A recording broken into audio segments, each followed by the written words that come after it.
감사합니다. 우리 다 같이 자리에서 일어나서 우리 하나님 말씀 듣겠습니다. 오늘 본문 창세기 32장 24절에서 32절 말씀 제가 봉독합니다. 하나님의 말씀을 잘 들으십시오. 야곱은 홀로 남았더니 어떤 사람이 날이 새도록 야곱과 씨름하다가 자기가 야곱을 이기지 못함을 보고 그가 야곱의 허벅지 관절을 치매 야곱의 허벅지 관절이 그 사람과 씨름할 때에 어긋났더라. 그가 이르되 날이 새려하니 나로 가게 하라. 야곱이 이르되 당신이 내게 축복하지 아니하면 가게 하지 아니하겠나이다. 그 사람이 그에게 이르되 내 이름이 무엇이냐? 그가 이르되 야곱이니이다. 그가 이르되 내 이름을 다시는 야곱이라 부를 것이 아니요 이스라엘이라 부를 것이니 이는 내가 하나님과 및 사람들과 겨루어 이겼음이니라. 야곱이 청하여 이르되 당신의 이름을 알려주소서. 그 사람이 이르되 어찌하여 내 이름을 묻느냐 하고 거기서 야곱에게 축복한지라. 그러므로 야곱이 그곳 이름을 브니엘이라 하였으니 그가 이르기를 내가 하나님과 대면하여 보았으나 내 생명이 보전되었다 함이더라. 그가 브니엘을 지날 때에 해가 돋았고 그의 허벅다리로 말미암아 절었더라. 그 사람이 야곱의 허벅지 관절에 있는 둔부의 힘줄을 쳤으므로 이스라엘 사람들이 지금까지 허벅지 관절에 있는 둔부의 힘줄을 먹지 아니하더라. 아멘. 네, 자리에 앉아 주십시오. 제가 앞서 광고를 하나 빠뜨렸는데요. 여러분 주보 전면을 보시면 금요기도회란에 이번 주는 금요기도회가 없다고 이렇게 되어 있습니다. 이번 주는 17일 제헌절이고 우리 교회는 공휴일에 금요기도회를 하지 않습니다.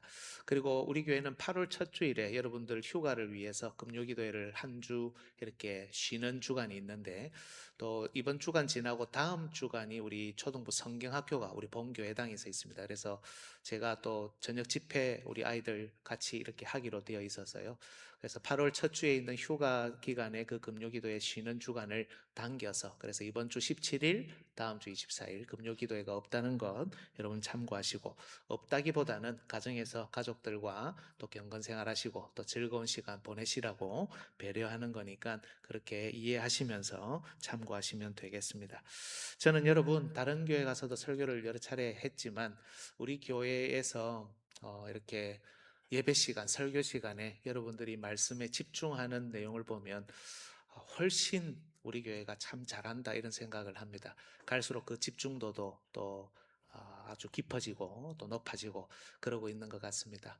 이왕에 하나님 말씀 들으러 또 예배 드리러 이 자리에 나오셨으니 좀 더 경건하게 좀 더 마음을 다잡고 하나님 말씀을 경청하고 이 시간에 큰 은혜 받으시는 저와 여러분들 되시기를 예수님의 이름으로 축복합니다.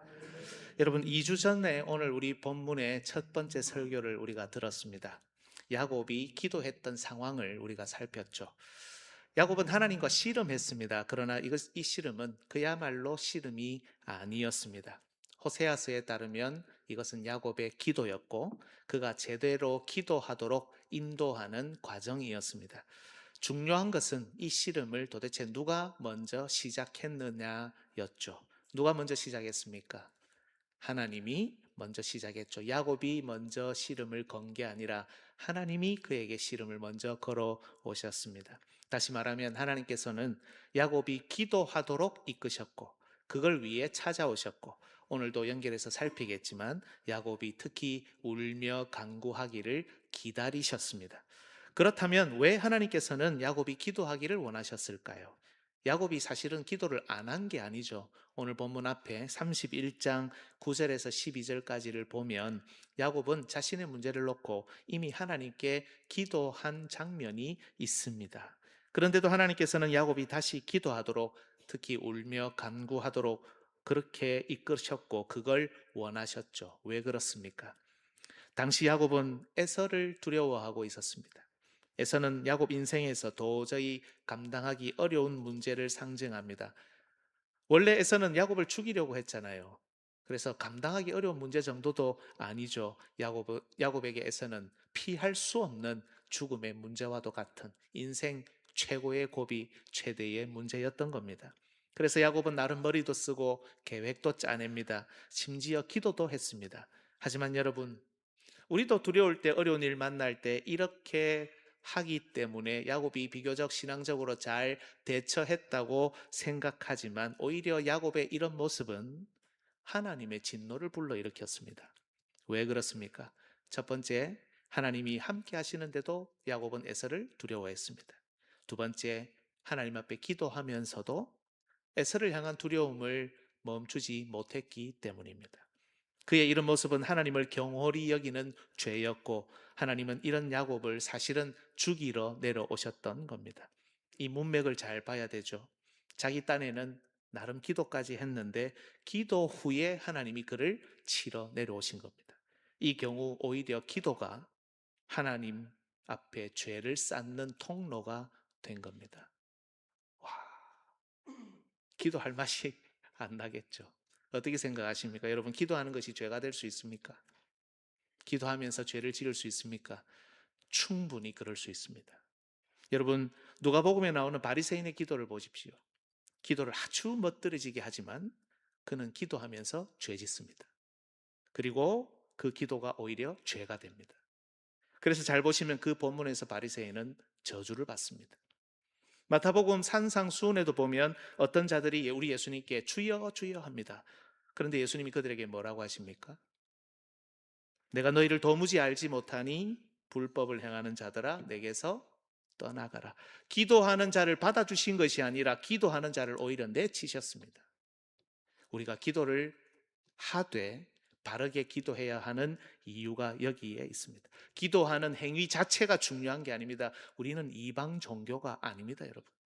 기도하는 행위가 중요한 것이 아니라 무엇을 기도하느냐, 어떻게 기도하느냐, 기도하는 우리의 삶은 어떻느냐, 기도하는 나의 말과 행동은 어떻느냐, 우리 기도의 대상인 하나님을 우리는 어떻게 신앙하고 있고 어떻게 이해하고 있는지가 중요하다는 겁니다.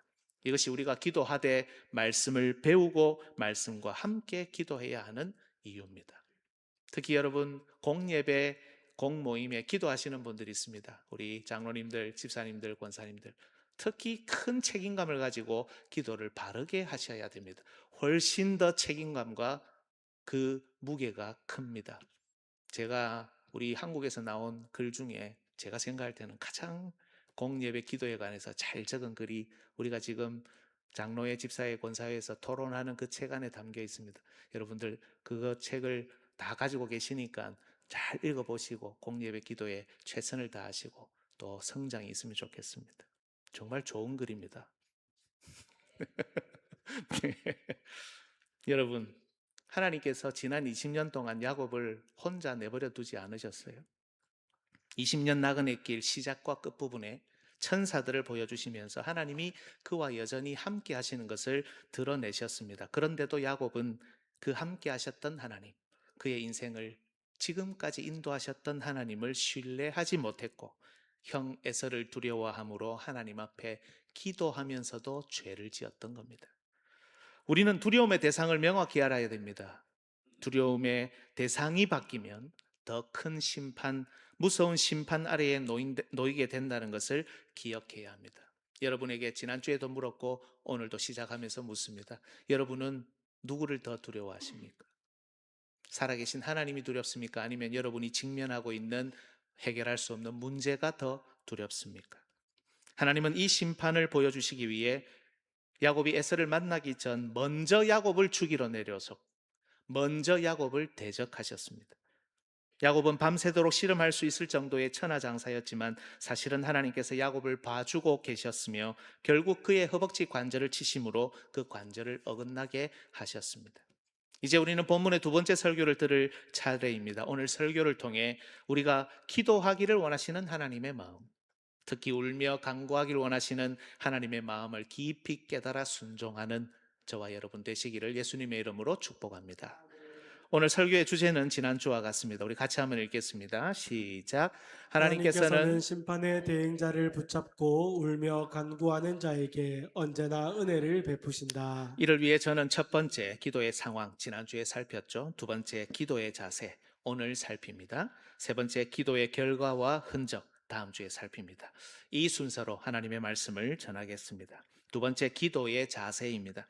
여러분, 밤새 야곱과 씨름하시던 하나님께서는 결국 야곱의 허벅지 관절에 손을 대셨고, 본문에는 치매라고 되어 있지만 치는 것이 아니라 손을 댄 것이라고 말씀드렸죠. 그리고 그 뼈가 어긋나도록 하셨습니다.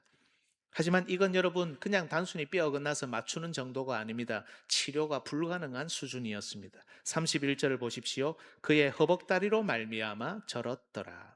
학자들은 대체로 야곱이 평생 절었을 것으로 추측합니다. 즉 이 일로 야곱은 앞으로 50년을 더 살아가는데요. 50년 동안이나 불구로 살아야 했습니다. 하지만 여러분, 우리 예수님 말씀하셨죠.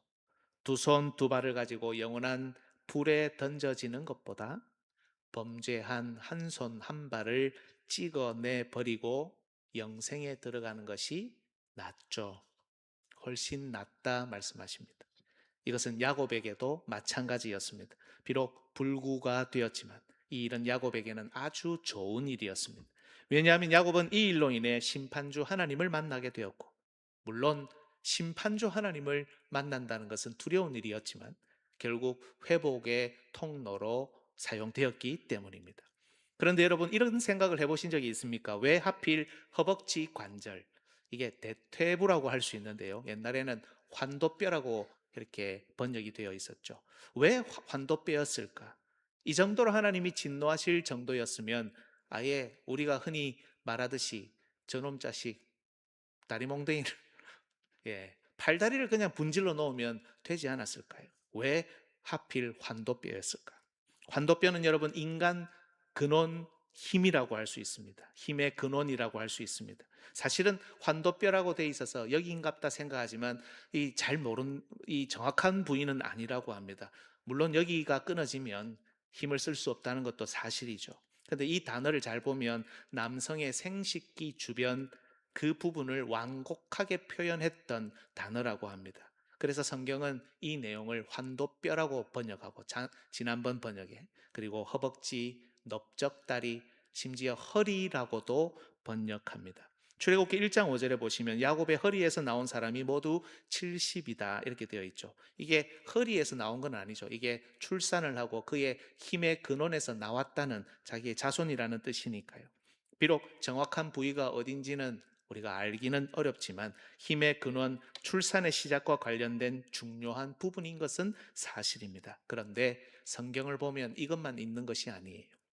성경을 보면 한도뼈는 맹세와 관련이 있고 따라서 언약과 관계 있습니다. 창세기 24장 2절에 아브라함이 자기 종에게 맹세하게 하죠. 내 허벅지 밑에 내 손을 넣어라. 이삭의 부인을 찾으러 보내는 그 순간에 맹세하고 떠나게 합니다. 창세기 47장 29절에도 야곱이 요셉에게 이 일을 똑같이 합니다. 내 손을 내 허벅지 아래에 넣고 맹세하라. 나를 애굽에 장사 지내지 말고 가나안 땅에 묻어다오. 여러분 환도뼈를 치셨다라는 것은 하나님께서 야곱의 힘 근원을 꺾으셨다는 것 뜻일 뿐 아니라 야곱과 맺은 언약을 하나님의 약속을 이제는 끊겠다라는 의미로 야곱에게 그렇게 하셨다는 것을 본문은 우리에게 보여줍니다. 안 그래도 여러분 야곱 입장에서 싸우는 내내 밤새도록 씨름하는 내내 안 그래도 이상했는데 도대체 이 사람이 누구지? 나에게 왜 이러지? 야곱도 천하장사인데 상대방은 더 버티기 잘하고 이길 수 있을 것 같지 않은 거죠. 그런데 상대방이 자기 대퇴부의 손을 딱 대자 그러면서 뼈가 위골되면서 바로 이때 야곱은 자기와 씨름하는 바로 이 상대가 자기를 치러 오신 하나님이라는 것을 심판하시는 하나님이라는 것을 정확하게 인지하게 되었던 겁니다. 여러분 이제 야곱은 큰일 났습니다.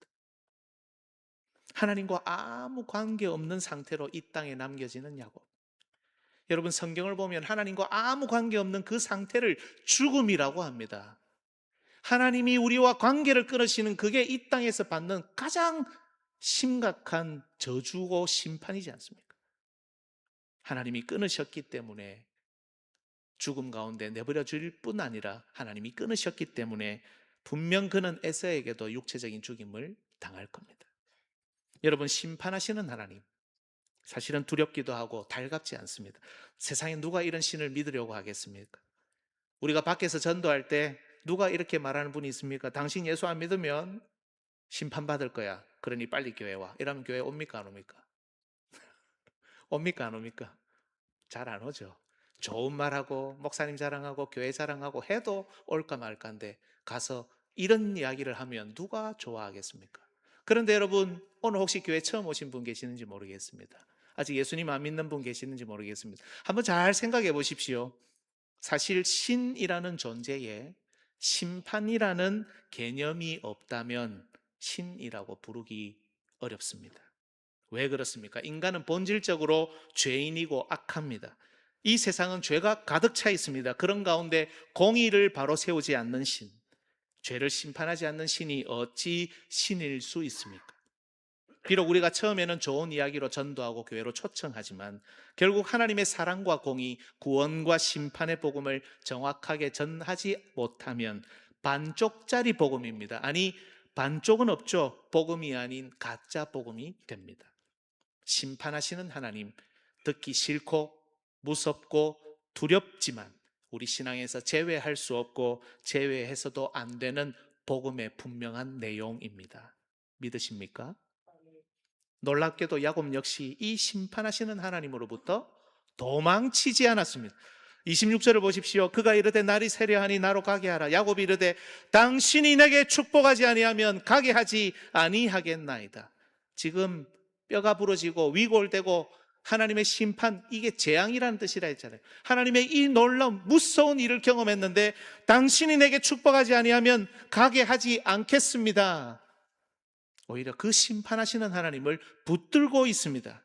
자기를 심판하신 하나님이 그 심판하신 채로 떠나시는 것. 여러분, 심판받은 것도 아주 심각한 일이지만 심판받은 상태 그대로 내버려 두시고 하나님이 그냥 떠나버리시는 것이야말로 야곱에게는 종말이었기 때문에 야곱은 정말 절박한 심정으로 그 하나님을, 그 심판주 하나님을 붙들었던 겁니다. 비록 자기를 심판하셨지만 이 하나님이 아니고서는 소망이 없다는 것을 알았기 때문입니다. 여러분, 성경을 보면 믿음의 조상들이 한결같이 모두가 딱 하나 잘하는 게 있습니다. 뭘 잘합니까? 회개 잘합니다. 예를 들어서 다윗, 여러분 다윗의 삶을 보면 사울과 별반 다를 것이 없죠. 그런데 두 사람의 결정적인 차이가 있습니다. 뭡니까? 회개입니다. 두 사람 다 심판하시는 하나님을 만났죠. 사울도 하나님의 심판의 선고를 들었고 다윗도 들었습니다. 그런데 사울은 회개하지 않습니다. 그러나 다윗은 바로 그 앞에서 회개합니다. 심판주 하나님을 붙들지 않으면, 여러분 생각해 보세요. 하나님이 심판하셨는데 그 하나님이 아니고서는 누가 우리를 구원할 수 있단 말입니까? 하나님이 심판하셨는데 세상에 어떤 신이, 어떤 사람이 우리를 구원할 수 있다는 겁니까? 심판하시는 하나님을 만나지 않으면, 그 하나님을 붙들지 않으면 안 된다는 것을 믿음의 조상들이 다 알았던 겁니다. 고난의 대명사 있죠. 욥, 여러분 잘 아십니다. 욥이 뭐라고 말합니까? 욥기 19장 21절에서 자기가 당하는 고난에 대해 하나님이 나를 치셨다, 하나님의 심판을 받았다라고 고백합니다. 그런데 바로 이어서 25절에서 욥이 뭐라고 합니까? 욥기 아주 중요한 구절인데요. 우리 같이 한번 읽겠습니다. 시작. 내가 알기에는 나의 대속자가 살아계시니 마침내 그가 땅 위에 서실 것이라. 그 심판하시는 하나님이 나의 대속자다, 나의 구속자다, 나를 구원하시는 하나님이다.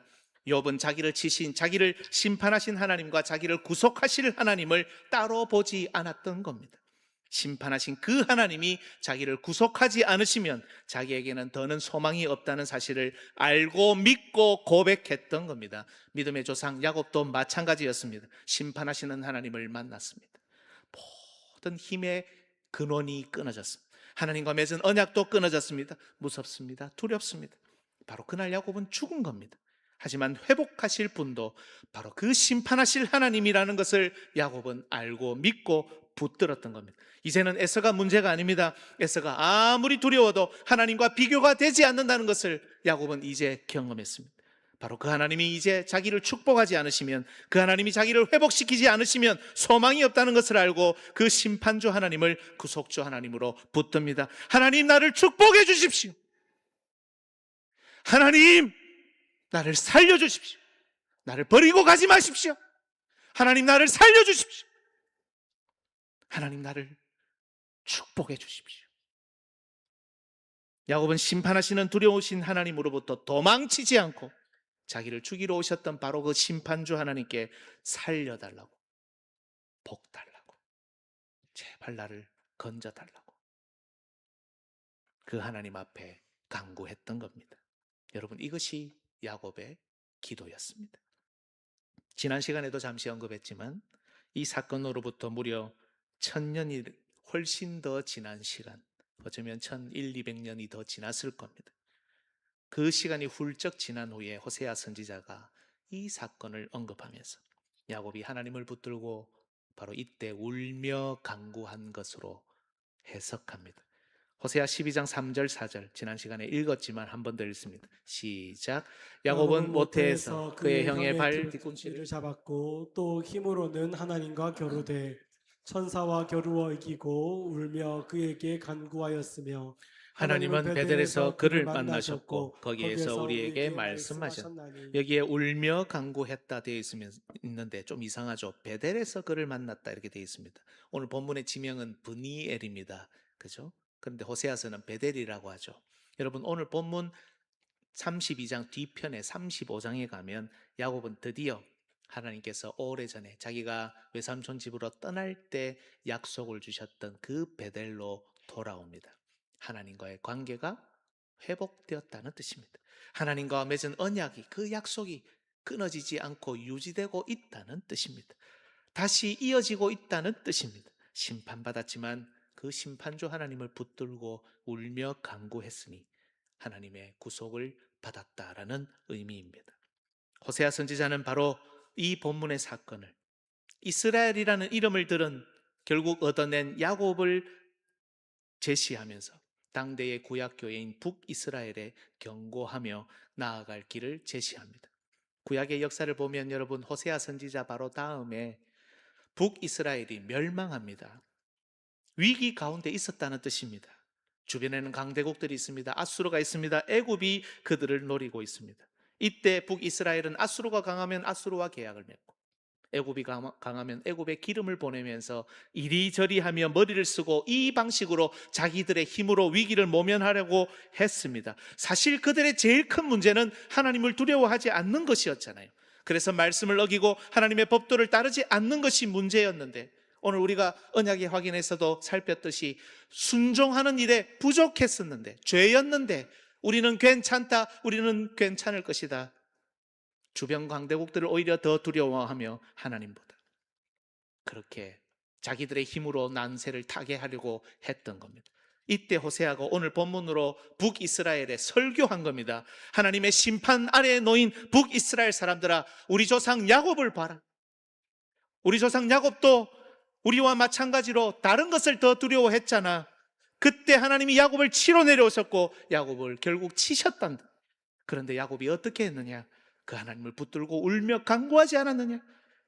만약 우리가 하나님을 더 두려워하지 않고 아수르와 애굽을 더 두려워하며 하나님께 회개하지 않으면 우리는 야곱처럼 심판받을 것이다. 하지만 우리 선조 야곱을 보세요. 자비로우신 하나님께서 우리가 비록 범죄하였다 할지라도 진심으로 돌아와 울며 간구할 때 야곱처럼 우리를 건져 주실 겁니다.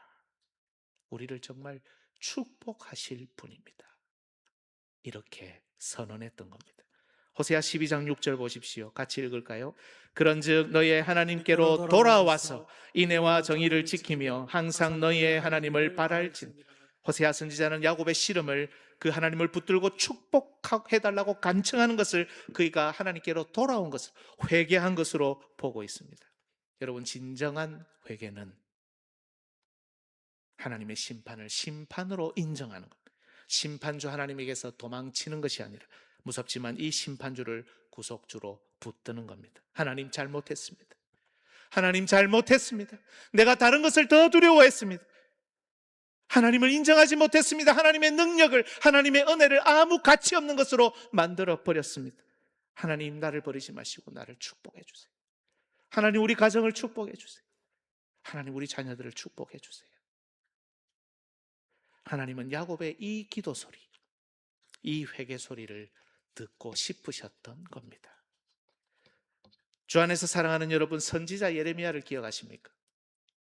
예레미야는 자기의 동족들에게 바벨론의 스파이로 오해를 받았습니다. 당시 거짓 선지자들이 어떻게 설교했는지 아십니까? 하나님이 우리를 구원하실 거다. 2년 안에 하나님이 바벨론의 손에서 우리를 구원하실 거다. 여러분, 얼마나 듣기 좋은 소리입니까? 이 설교를 지금도 와서 하면 우리 대부분 아마 아멘 하지 않겠습니까? 실제로 북이스라엘 사람들, 유다 사람들 아멘 했습니다. 이들은 이렇게 선포하며 하나님의 심판을 받아들이지 않았습니다. 그런 가운데 예레미야가 바벨론으로 잡혀가는 하나님의 심판을 받아들여야 합니다라고 선포하니 저것은 분명히 바벨론의 앞잡이다, 매국노다, 스파이로 오해했던 겁니다. 하지만 여러분, 하나님은 반쪽짜리 구원을 선포하던 자들이 아닌 심판을 받아들이는 자들과 함께 계셨습니다. 에스겔 선지자가 포로로 잡혀가던 그 시기에 포로로 함께 잡혀갔던 선지자 아닙니까? 포로로 잡혀가던 사람들은 실망하고 낙심할 수밖에 없습니다. 나라가 망했습니다. 그런데 저기 버젓이 안 잡혀가는 사람들도 있는데 자기들만 잡혀가는 거예요. 하나님이 우리를 버렸구나. 우리에게는 이제 소망이 없구나. 나에게 무슨 미래가 있는가? 하지만 이때 에스겔이 환상을 보고 뭐라고 이야기합니까? 에스겔 11장 23절 24절 여호와의 영광이 성읍 가운데서부터 올라가 성읍 동쪽 산에 머무르고, 바벨론이 동쪽에 있죠.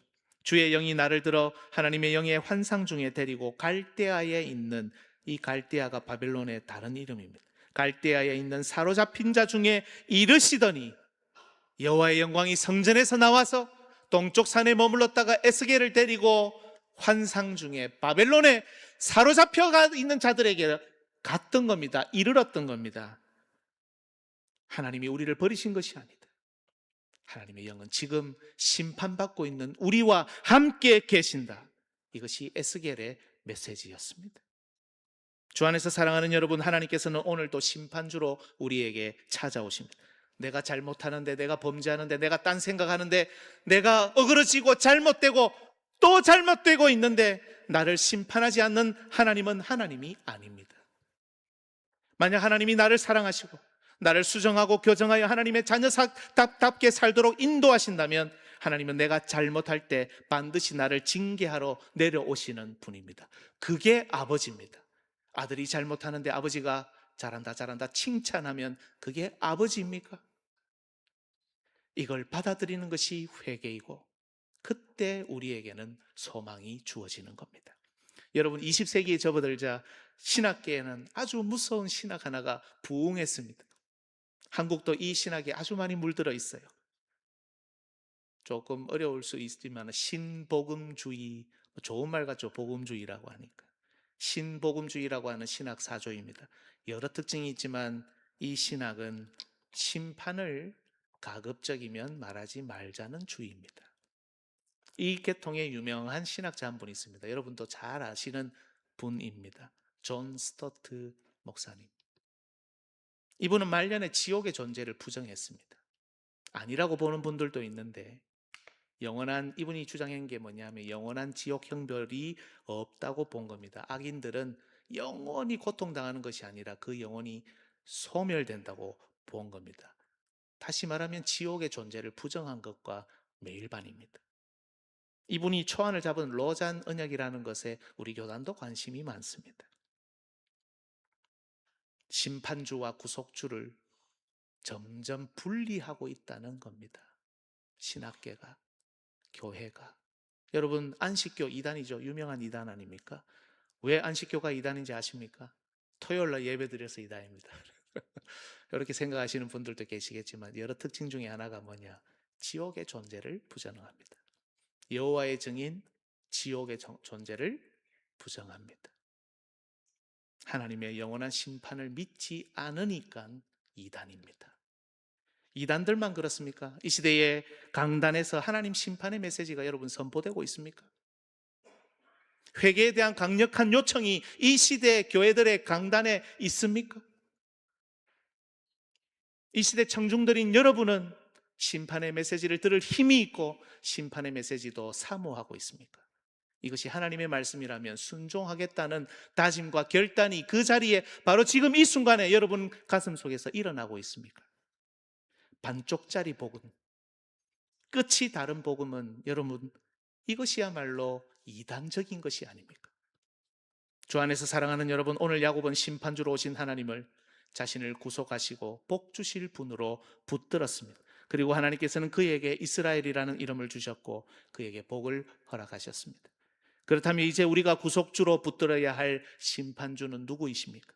바로 주 예수 그리스도이십니다. 요한복음 5장 26절에서 27절, 진실로 진실로 너희에게 이르노니 죽은 자들이 하나님의 아들의 음성을 들을 때가 오나니 곧 이때라. 듣는 자는 살아나리라. 아버지께서 자기 속에 생명이 있음 같이 아들에게도 생명을 주어, 이 아드님이 구속주라는 뜻입니다. 생명을 주시는 분, 그 속에 있게 하셨고, 그 다음 구절 보십시오. 또 인자됨으로 말미암아 심판하는 권한을 주셨느니라. 이 구속주가 심판주라는 것을 하나님이 말씀하십니다. 여러분, 주 예수 그리스도께서는 우리를 위해 심판을 받으시러 이 땅에 오셨습니다. 그래서 그 결과로 우리를 구속하셨습니다. 하지만 동시에 우리 주님은 하나님 심판의 대행자로 이 땅에 오셨습니다. 고린도전서 1장 18절, 중요한 구절이죠. 우리 같이 한번 읽겠습니다. 시작. 십자가의 도가 멸망하는 자들에게는 미련한 것이요 구원을 받는 우리에게는 하나님의 능력이라. 예수님이 우리를 어떻게 무엇을 통해 구원하셨습니까? 바로 십자가입니다. 그런데 이 십자가는 동시에 구원의 십자가이기도 하지만 심판의 십자가입니다. 심판 주셨던 예수 그리스도께서 바로 그 자리에서 우리를 구속하셨다는 사실을 보여주는 것이 바로 십자가입니다. 여러분, 예수님께서는 오늘도 하나님의 심판을 대행하기 위해 우리를 찾아오십니다. 오해하지 마십시오. 우리 주님께서는 우리가 연약할 때, 우리가 힘들고 아파할 때, 우리가 위로가 필요할 때도 찾아오십니다. 찾아오셔서 우리를 위로하시고 우리에게 힘을 불어넣어 주시고 우리를 선한 길로 인도하십니다. 하지만 우리가 하나님보다 다른 것을 더 두려워할 때, 그래서 머리 쓰고 계획 짜고 아수르와 계약 맺고 애굽에 기름 보내고 심지어 기도하면서도 다른 것을 더 두려워하고 하나님의 능력이 아니라 자기 힘으로 타개해 보겠다고 하는 자들을 오늘도 치시기 위해 우리 하나님은 찾아오십니다. 그런 우리에게 밤새도록 씨름을 거실 겁니다. 기도하지 않으면 안 되도록, 하나님을 더 두려워하지 않으면 안 되도록, 그래서 인생을 주님께 맡기지 않으면 안 되도록 우리와 씨름하시며 우리의 힘과 기력을 치실 겁니다. 이때 우리에게 필요한 기도의 자세가 무엇입니까? 이 하나님의 마음을 듣기 싫어하고 이 하나님으로부터 도망치는 것이 아니라 우리와 씨름하시는 그 하나님을 붙들고 그 하나님의 품으로 오히려 도망하며, 하나님 날 살려주십시오, 날 버리지 마십시오, 하나님 나를 축복해 주십시오, 이렇게 살기 싫습니다. 하나님 우리 아들 축복해 주세요, 하나님 우리 가정 축복해 주세요, 이렇게 살기 싫습니다. 이 심판주 하나님께 울며 간구하는 겁니다. 우리 주님은 오늘도 이 외치는 소리, 이 간구가 듣고 싶어 우리를 찾아오실 뿐 아니라 지금도 하늘 보좌 우편에서 우리를 위해 기도하고 계십니다. 어린아이가 혼내는 아빠 품에 뛰어들어야 결국 그들의 관계가 회복되는 것처럼 우리가 심판주이신 하나님의 품으로 뛰어들도록 말입니다. 주 안에서 사랑하는 여러분, 기억합시다. 심판주 하나님이 우리를 구원하시고 우리에게 복 주실 하나님입니다. 그 하나님은 오늘도 우리가 기도하기를 원하시고 울며 간구하며 하나님을 붙들기를 원하십니다. 우리가 진정으로 두려우신 하나님을 붙들고 기도할 때 바로 그 하나님의 품 안에서 우리에게 소망이 주어집니다. 우리 평생 우리에게 날마다 씨름을 청하시는 우리 하나님을 만나 붙들며 축복해달라, 나를 축복하지 않으시면 가지 못하게 할 겁니다, 간절히 외치는 저와 여러분이 되시기를 예수님의 이름으로 축복합니다.